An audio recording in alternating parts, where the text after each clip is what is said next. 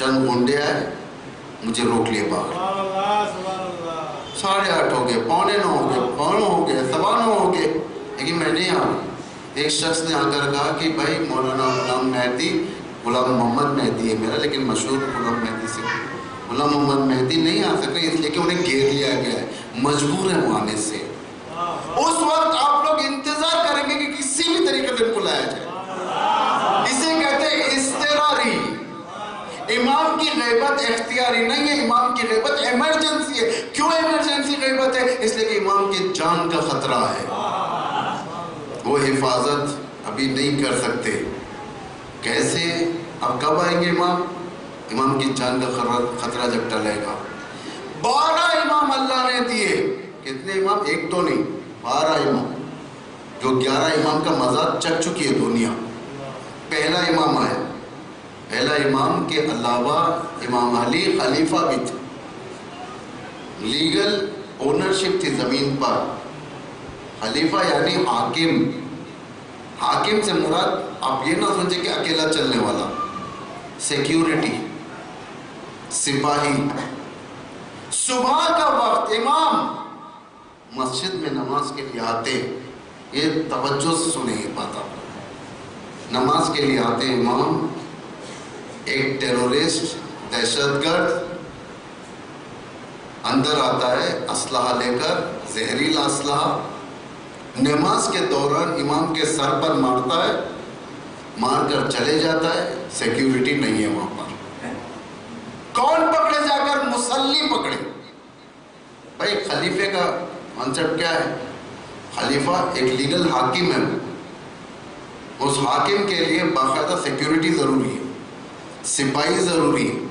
اور ہر خلیفے کو سپاہی تھے, لیکن اس وقت امام کے سامنے نہیں تھے. فجر کا وقت, دہشت گرد آیا, آتنکواد آیا, آتنکوادی آ کر آتنکواد کیا, حملہ کیا, چلے گیا. علی جیسا عظیم ترین امام کو شیعوں نے کھو دیا. ہم لوگ ہاتھ ملتے رہ گئے. یہ کیا ہو گیا؟ ہم اپنے امام کی حفاظت نہیں کر سکے. حفاظت شیعوں کے ہاتھ میں, اللہ کے ہاتھ میں نہیں ہے. اگر اللہ کے ہاتھ میں ہوتا امام کی حفاظت تو اس کی عمر بھی اتنی طولانی ہوتی جتنی آج کے امام کی طولانی ہوتی. اللہ چاہتا ہے کہ عمر طولانی ہو, لیکن اس وقت طولانی کرے گا جب شیعہ آگے بڑھیں گے. مس کر دیا ہم نے امام کو, شہید ہو گئے. پھر سوچا کہ اب دوسرے امام کو کیسے بچائیں. 4 لوگ تیار ہوئے. امام بھی خود اپنی حفاظت کرتے تھے. مثلا جب نماز پڑھانے کے لیے امام تشریف لاتے تھے, مصلی پر ایمرجنسی میں ہوتے تھے امام, یعنی زرہ پہنتے تھے, امامہ نہیں پہنتے تھے. امام حسن ہیلمٹ جو ہوتی ہے جنگی ہیلمٹ, جس میں زرہ سے لگی ہوئی ہوتی ہے تاکہ دشمن کی تلوار لگے. تو پرانے مختار وہاں اٹھا کرتے کہ آپ یہ کپڑے سب آپ کو نظر آئیں گے, وہ پہن کر آتے تھے. امام اسلحے کے ساتھ نماز پڑھتے تھے. لیکن شیعوں نے ان کی حفاظت کرنے کا طریقہ جانا, کیسے حفاظت کیا جائے. اس کے باوجود بھی دشمن ایک نئے دروازے سے داخل ہوا, یعنی گھر کا دروازہ زوجہ کے ذریعے سے شہید کیا. شیعوں کو افسوس ہوا کہ ہم دوسرے امام کو بھی بچا نہ سکے. تیسرے امام کی نوبت آئی, امام حسین کی نوبت آئی کربلا میں. دیکھیں مصائب پہ نہیں ہوں, آپ لوگ تھوڑا ساتھ دے میرا. کربلا میں جب امام حسین تشریف لائے, یہ جنگ کب ہونی تھی؟ سب سے پہلے تاسوعہ 9 محرم کی شام کو ہونی تھی. ایک رات کی مہلت پڑی اور صبح میں جنگ شروع ہوئی. اس وقت وقت نہیں تھا, سورج کے مطابق سے ٹائم حساب کیا جاتا تھا. فرضاً ہماری زبان میں بچوں کو سمجھانے کے لیے صبح کے 9 بجے جنگ شروع ہوئی. کتنے لوگ تھے یہ؟ 71 لوگ تھے 72 کو بچانے کے لیے. 71 لوگ تھے 72ویں کو بچانے کے لیے. 9 بجے جب جنگ شروع ہوئی, سامنے یعنی دشمن کے لشکر کے پاس 30,000 کا مجمع تھا. اگر ایک حملہ ہوتا, امام حسین کی شہادت عصر عاشور نہیں صبح عاشور ہو جاتی. صبح عاشور سے لے کر عصر عاشور تک امام کی حیات طولانی کرنا, یہ کس کا کام تھا؟ یہ کس نے امام کو اتنی لمبی عمر دی؟ صحابہ نے. اس لیے کربلا کے اوپر اگر آپ نگاہ کریں گے بڑی خوبصورتی یہ تھی، ہر شہید اپنے ماں باپ والے شہید سے یہ کہتا تھا خبردار تمہارے جیتے جی حسین کے بدن پر ایک تیر بھی نہ لگے، حفاظت کا طریقہ جانا۔ لمبی ہوئی حیات، امام حسین کی عمر عصر عاشور تک بڑھی، 8 گھنٹے تک شیعوں نے امام کو بچا کر، بعد میں اصل کریم کربلا میں ختم ہو گیا۔ جب امام زین العابدین کا دور آیا تو اصل شیعہ 5 بھی نہ تھے، یعنی کیٹیگری تھی شیعوں کی، شیعہ نمبر 1، شیعہ نمبر 2، شیعہ نمبر 3، معمولی شیعوں کی بات نہیں، جو اصل کیٹیگری تھی نمبر 1 تھے، یہ لوگ ختم ہو چکے تھے، 4 یا 5 باقی رہ گئے تھے۔ اس کے بعد امام کی حفاظت نہیں ہو سکی، شیعوں کے اندر سے وہ طاقت ٹوٹ گئی۔ امام ہتھ کڑیوں اور بیڑیوں کے ذریعے سے بازار سے گزرا، لیکن کسی میں ہمت نہیں ہوئی امام کو چھڑانے کے لیے۔ محمد باقر کو زہر دیا گیا، جعفر صادق کو زہر دیا گیا، موسیٰ بن جعفر 14 سال زندان میں تھے۔ کسی ایک شیعہ نے آگے بڑھ کر امام کو چھڑانے کی کوشش نہ کی۔ آپ سوچیں اگر ہمارا آدمی کوئی جیل چلے جائے ہم کیا کرتے ہیں؟ وکیل کو پکڑتے ہیں، بیل کے لیے آفر کرتے ہیں، پیسہ خرچ کرتے ہیں تاکہ جیل سے چھوڑا لیا جائے ہمارے آدمی کو۔ 14 سال کی ہسٹری اٹھا کر دیکھیں امام موسیٰ بن جعفر کی، کسی ایک آدمی میں جا کر احتجاج کیا ہو کہ امام کو چھوڑ دو، نہیں چھوڑا، کسی نے احتجاج نہیں کیا۔ حتیٰ امام کو اپنی موت کی دعا خود کرنی پڑی۔ کیسے؟ درست مصائب جملے ہیں، رونا بھی کوئی عیب نہیں ہے، لیکن ابھی ختم پہ نہیں آیا۔ امام نے کیسے دعا کی؟ خدایا میری موت کے ذریعے سے امامت کو آزاد فرما۔ امام نے دعا کی، خدا نے قبول کیا۔ امام کی شہادت زندان میں ہوئی، یہ امامت زندان کے باہر علی ابن موسیٰ میں آ گئی۔ اس طریقے سے امام کی دعا، یہ آپ لوگ جا کر ایلابریٹ کریں اس کو۔ امام علی رضا کو زہر دیا گیا، امام علی نقی کو زہر دیا گیا، امام محمد تقی کو زہر دیا گیا، امام علی نقی کو زہر دیا گیا، امام حسن عسکری کو زہر دیا گیا۔ جب دیکھا کہ یہ انسان اپنے اماموں کی حفاظت نہ کر سکے، ہر امام کو شہید کیا جا رہا ہے، اللہ نے 12ویں کو لے لیا، کہا اے حیوان پہلے تو انسان بن، بعد میں امام دوں گا۔ پہلے حفاظت کا طریقہ اپنا، بعد میں امام دوں گا تجھے۔ اب شیعوں نے کیا کیا؟ حفاظت کا طریقہ۔ دشمن بہت زیادہ شیعت کی، پہلی تقریر میں میں نے کہا تھا جتنے ہتھیار کربلا کے اندر تھے امام حسین کو قتل کرنے کے لیے، اس سے زیادہ دشمن آج حسینیت کو ختم کرنے کے لیے۔ شہید علماء بھی تھے، سنے ہوں گے ایران کے انقلاب میں شہید علماء بھی تھے، لیکن امام خمینی شہید نہیں تھے۔ امریکہ چاہتا تھا کہ امام خمینی کو ختم کرے، امام خمینی شہید نہیں ہوئے۔ کیسی موت مرے امام خمینی؟ طبیعی موت، ہارٹ کی وجہ سے، ہارٹ پرابلم تھا، انتقال کر گئے۔ امریکہ کے میزائلوں سے بسیج نے، سپاہ پاسداران نے امام خمینی کو سالم رکھا، حفاظت کا طریقہ جانا۔ چلے یہاں پر یہ کہا جا سکتا ہے چونکہ ایران کا مسئلہ ہے، حکومت ہے، تو ظاہر بات ہے وہاں تک کوئی پہنچ نہیں سکتا۔ اللہ نے اور ایک مثال دیا۔ کس کی مثال دیا؟ حسن نصر اللہ کی۔ حسن نصر اللہ کہاں پر ہے؟ اسرائیل کو لگے ہوئے، بیروت میں یا لبنان میں۔ اسرائیل کے نزدیک حسن نصر اللہ زندہ یا مردہ، اگر مار دیا جائے تو بہت اچھا ہے۔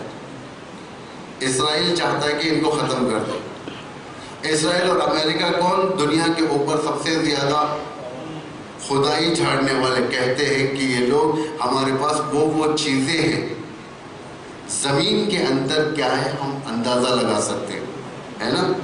یہ لوگ کہتے ہیں ہمارے پاس وہ ٹیکنالوجی ہے جس کی بنا پر ہم زمین کے اندر کیا دفن ہے ہم دیکھ سکتے ہیں، دریا کے اندر کیا ہے ہم دیکھ سکتے ہیں، کون کیا چیز کہاں چھپاتا ہے ہم دیکھ سکتے ہیں۔ اللہ اکبر، اتنی بڑی ٹیکنالوجی رکھنے والا ابھی تک حسن نصر اللہ کو نہ ڈھونڈ سکا. دو ہاتھ سے خالی نہیں ہے.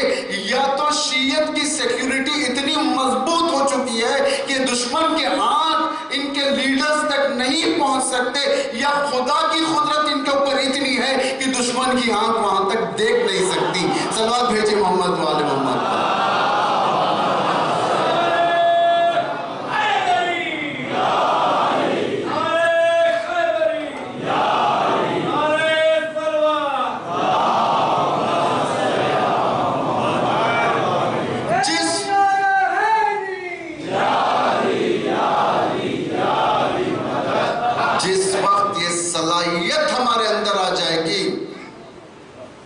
حفاظت کی، اللہ اس وقت امام کو دیکھا.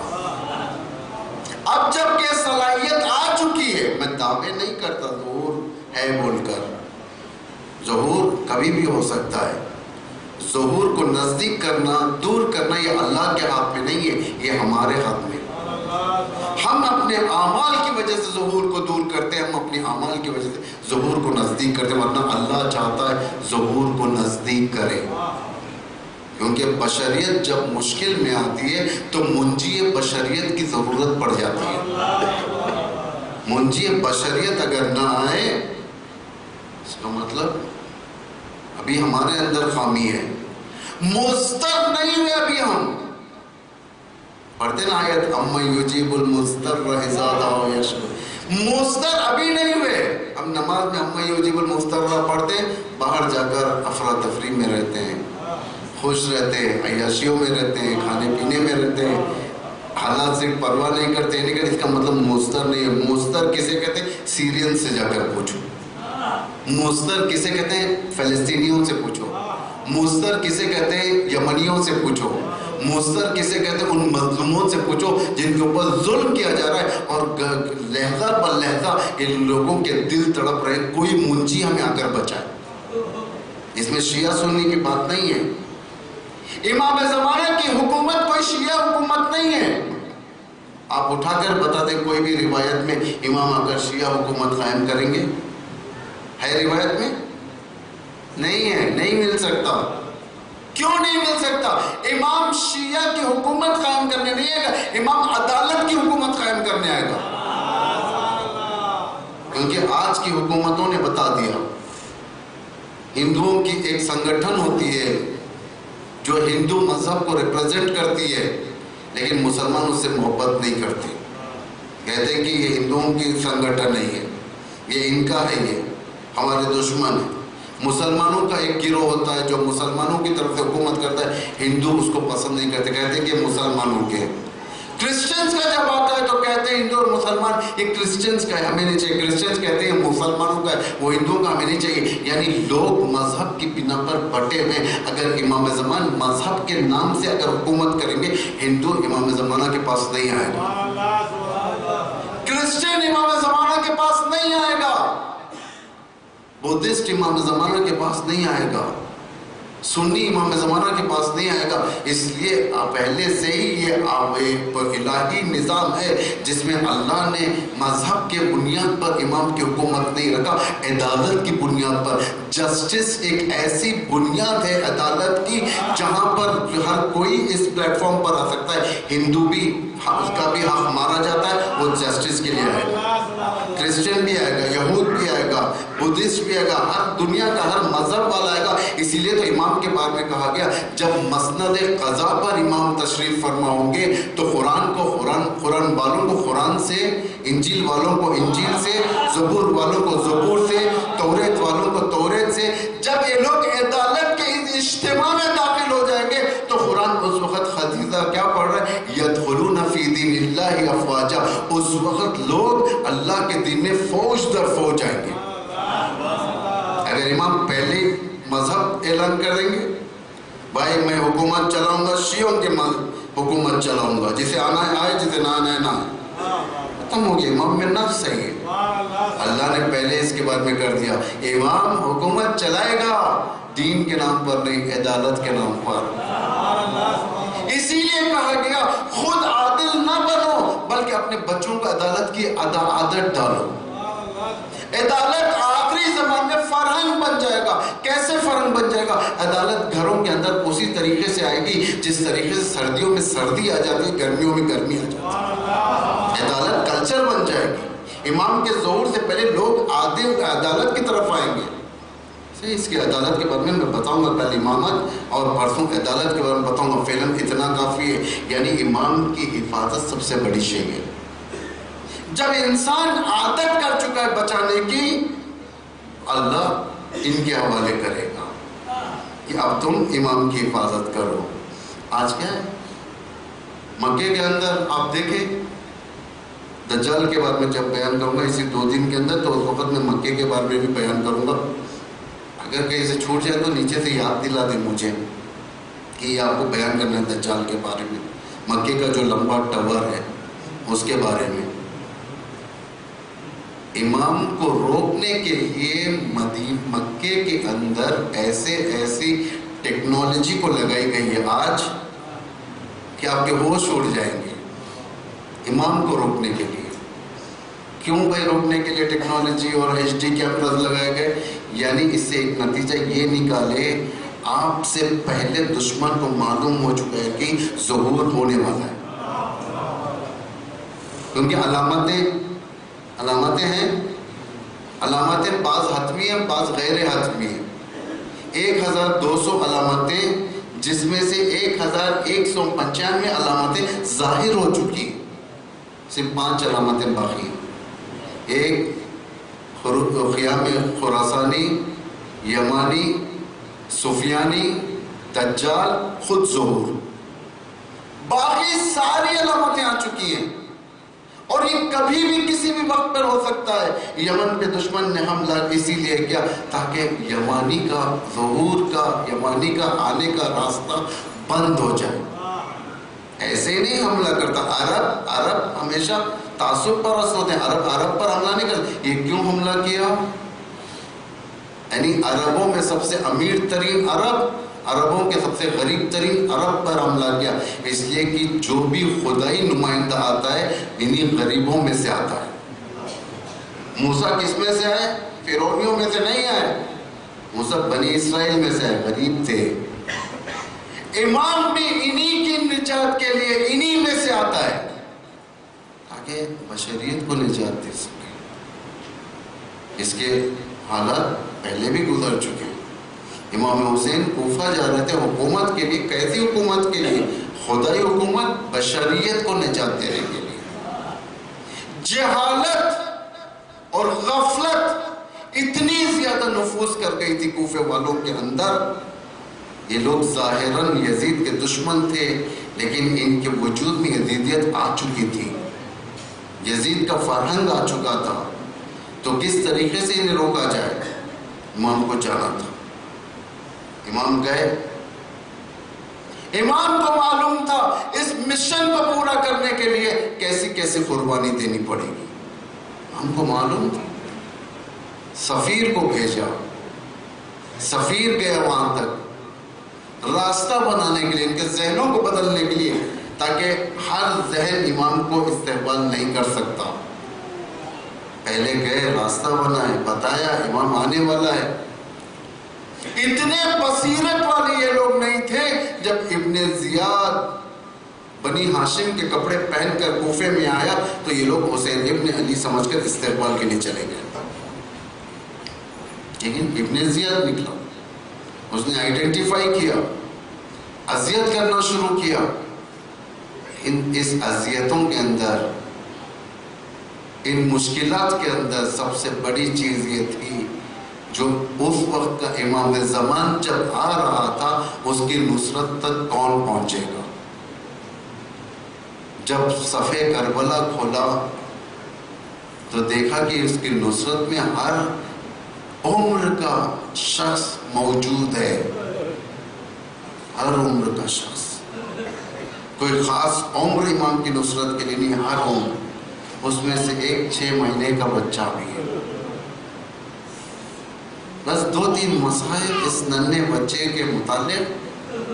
اس کے بعد کل اور پرسوں امامت کے فرائض اور ان کے دشمنوں کے فرائض بیان کر کر اس خمسے کو میں ختم کروں گا. علی اصغر 6 مہینے کے تھے. آپ دیکھیں امام نے اپنے دونوں صنف کو، ایک جوان کڑیل جوان، دوسرا ننھا سا بچہ، دونوں کو راہ خدا میں دیا.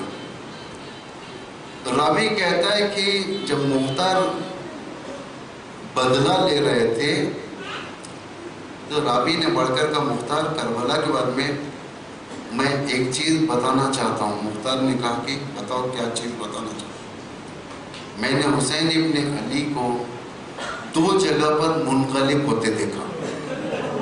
ایک اس وقت جب ایک کڑیل جوان گھوڑے سے نیچے آیا، وہاں پر حسین ابن علی منقلب ہوئے، اور دوسرا موقع وہ تھا جب ایک چھوٹے سے بچے کو گود میں لے کر آتے اور تیر لگا تھا. خدا گواہ ہے، آپ لوگ صاحب اولاد ہیں، آپ کے گھروں میں بچے پلتے ہیں، چھوٹے بچے بھی ہیں، اور یہ دونوں ننھا بچہ اور کڑیل جوان ایک باپ کی پشت پناہی، باپ کی سکون، اور بڑھاپے میں باپ کے لیے سہارا کڑیل جوان. لیکن حسین ابن علی امام کے علاوہ ایک باپ بھی ہے. 6 مہینے کا بچہ، کوئی مدد کرنے والا نہیں تھا.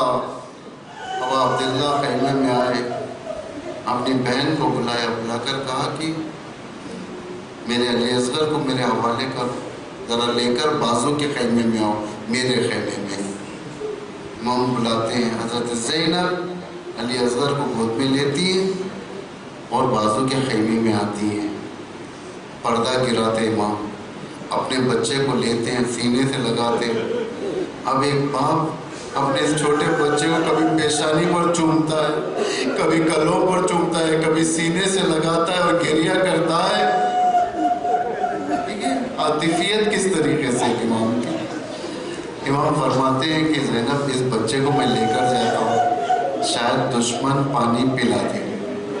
لے کر آئے، کیا حال تھا، دشمن پانی نہیں دیا.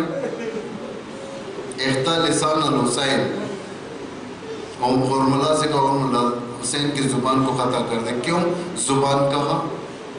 کیونکہ آج مفکرین کہتے ہیں ایک علی اصغر کو دنیا کے سامنے صحیح طریقے سے پیش کر دیا جائے، یہ حسین کی زبان ساری دنیا کربلا کی طرف آ جائے گی. امام نے بچے کو زمین پر رکھا، پھر اٹھا لیا. عادت کیا تھی بچے کی؟ چھوٹے بچوں کی فطرت یہ ہوتی ہے، وہ ہاتھوں کو چلاتے ہیں، پیروں کو مارتے ہیں، سب کرتے ہیں. لیکن اس بچے نے پیاس کی شدت کی بنا پر نہ ہاتھ ہلتے تھے نہ پیر ہلتے تھے. سینے سے تلزہ سے کہا گیا، تلزہ سے تشبیہ دی گئی، یعنی مچھلی جو پانی سے باہر نکل جاتی ہے، نکالی جاتی ہے، پہلے مچھلی اچھلتی ہے تاکہ وہ پانی میں دوبارہ چل جائیں، اس کی آب حیات میں چل جائے. لیکن جب پانی نہیں ملتا تو مچھلی اب زمین پر تڑپنے لگتی ہے، دم کو زمین پر مارتی ہے، خود تڑپتی ہے. لیکن جب اور طاقت ختم ہو جاتی ہے، مچھلی جب مرنے کے قریب آتی ہے، آخری سٹیج جو ہوتا ہے مچھلی کا، وہ کبھی منہ کھولتی ہے کبھی بند کرتی ہے، کبھی منہ کھولتی ہے کبھی بند کرتی ہے. علی اصغر اس وقت پر آ چکے تھے کہ کبھی منہ کھلتا تھا کبھی بند ہوتا تھا. گود میں اٹھایا، بچے کو پانی نہ ملا، پتہ نہیں باپ نے اپنے بیٹے کے سر پر پیشانی پر اپنے پیشانی لگا کر کیا کہا، اللہ اللہ. تھوڑی دیر گزری تھی، 3 پھل والا تیر سنسناتا ہوا اتنی تیزی کے ساتھ آ کر گردن پر لگا. آپ جانتے ہیں 6 مہینے کے بچے کی گردن کیسی ہوتی ہے؟ آپ کے گھروں میں بچے ہیں، چھوٹے بچے، ان کی گردنوں پر ہاتھ لگا کر دیکھو کتنا نازک چمڑا ہوتا ہے. اللہ اکبر. اس نازک چمڑے پر دشمن کا تیر لگا، وہ بھی 3 پھل کا. علی اصغر منقلب ہو گیا.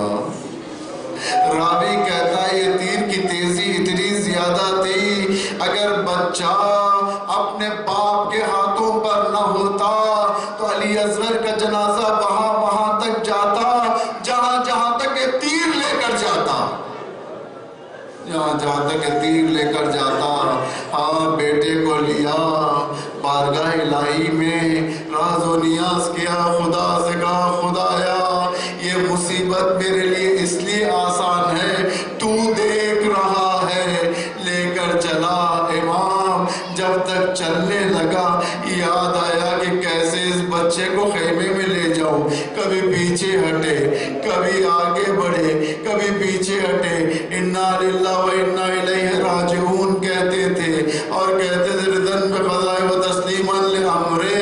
جب آگے بڑھے آواز دی رباب آؤ اپنے بچے کو لے لو، آئی بچے کو لینے، چھوٹی بہن ساتھ آ گئی، حسین کی کمسن بیٹی ساتھ آ گئی۔ ذرا اندازہ لگے، سوچیں کیسے تھا وہاں پر۔ امام حسین کے ہاتھ میں علی اصغر، اوپر آبا تھی، امام کے پیران کے اوپر بہت سارا خون لگا تھا، لیکن معلوم نہیں ہوتا تھا کہ کس کا خون ہے، کوئی تازہ خون نہیں تھا وہاں پر، سب تو بدر پہ شہداء کے خون تھے، لیکن دامن اوپر تھا۔ ماں آئی، ماں نے سوال کیا، شوہر سے زوجہ نے سوال کیا کیا آپ بچے کو پانی پلا لیں، لیکن اسی اثنا میں ننھی سی بچی آئی، بابا کیا آپ میرے بھائی کو پانی پلا لے آئے؟ دامن کو ہٹایا، اب کیا عالم تھا، ننھی بچی وہی بیٹھ گئی، آئے اس کی آس ٹوٹ گئی، رباب کہتی ہے کیا آقا بچے بھی بہن کی ہو جاتے ہیں۔ اللہ لعنت اللہ علی القوم الظالمین۔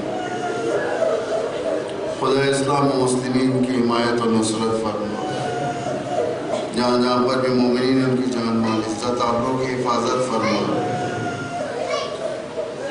خدایا دشمنان اسلام کو نیست و نابود فرما، پرچم اسلام کو روز بروز سربلند فرما، پرچم کفر و نفاق کو سرنگون فرما، آل سعود کو نابود فرما، مکے اور مدینے کو آل سعود کے پنجے سے آزاد فرما۔ خدا بندہ علماء علم مراجع تقلید بالخصوص ولی امر مسلمین کو طول عمر عطا فرما، امام کے ظہور میں تعجیل فرما، ہم سب کو ان کے اوان منصار میں قرار فرما۔ ایک مرتبہ سورہ حمد اور 3 مرتبہ سورہ اخلاص کی تلاوت فرما کر